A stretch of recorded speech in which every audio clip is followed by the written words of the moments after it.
วัสดีครับท่านผู้ชมครับพบกับ B.O.Y.HOUSE กันอีกครั้งนะครับวันนี้ B.O.Y.HOUSE จะมานำเสนอขั้นตอนการทำท็อปเรซินอีฟ็อกซี่นะฮะ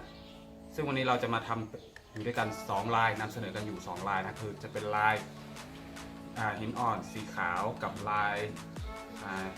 หินสีดำแล้วก็มีเท็กเจอร์เป็นลวดลาย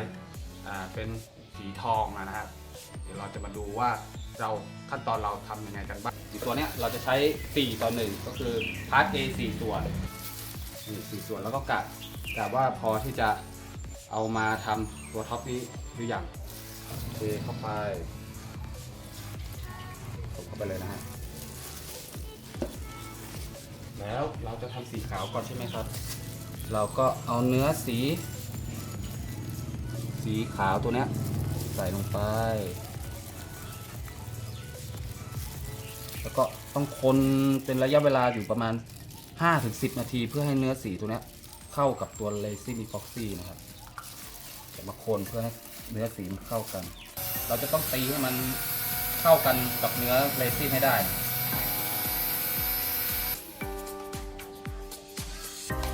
โอเคเดี๋ยวคนด้วยตัว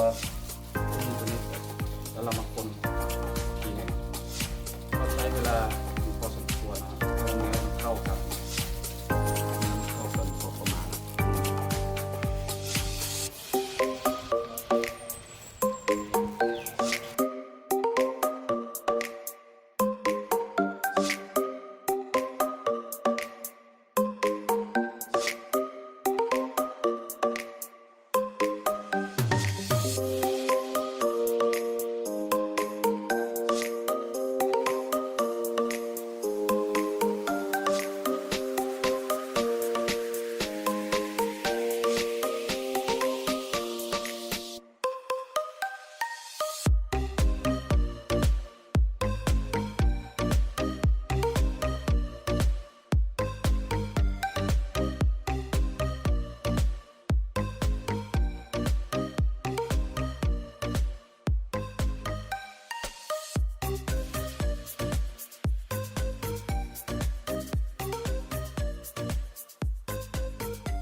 หลังจากที่